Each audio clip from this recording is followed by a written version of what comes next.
Today we'll be showing you all of our aspects of our construction class. Right now the framing class is behind me. They're finishing up the class where they build the tiny house structures that we are doing for the city.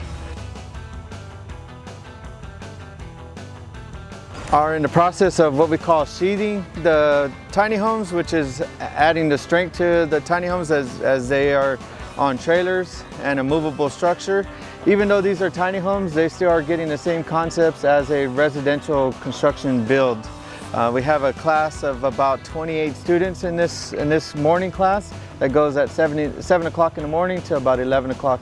We take a mixture of students that don't know how to use any tools. We get students that never touched any type of hand tools, power tools before, and now we're getting them to be confident in themselves and using the tools properly to be able to build these types of structures.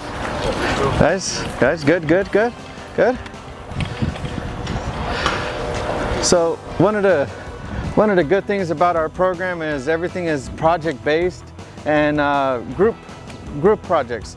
So because we do so many tiny houses, we can't just have every single student working on one. So we split them all up. They learn to work as groups, work in teams. I like the construction program a lot. They give you a lot of training, a lot of insight on like inside trades. Very reliable information. Okay, so the first one I had last semester, that one was for beginners. It was Construction 50, and the one I'm taking in the morning, I just came back from 51. It was right over there. We were doing a lot of framing, more roof framing, and for this one, it's more so finish work. We're like the finish guys. We're like the last ones to come in, fix whatever needs to be fixed. So out of the three that I would have to choose, I would definitely say this third one.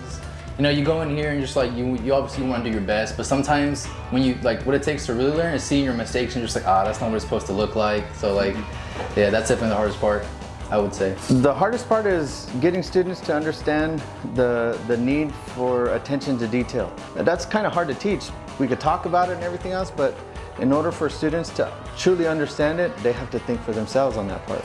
So this is one of our classrooms here.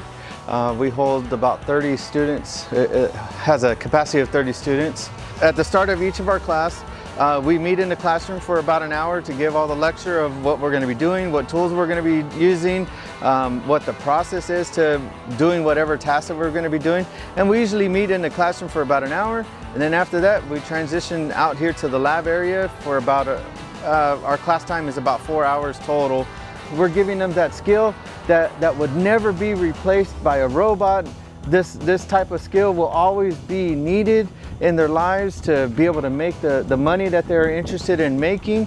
And so it's a good feeling that when they can say, oh, I know how to do this now, or I've learned how to do this type of situation, this scenario. And so it's just a good feeling to give back.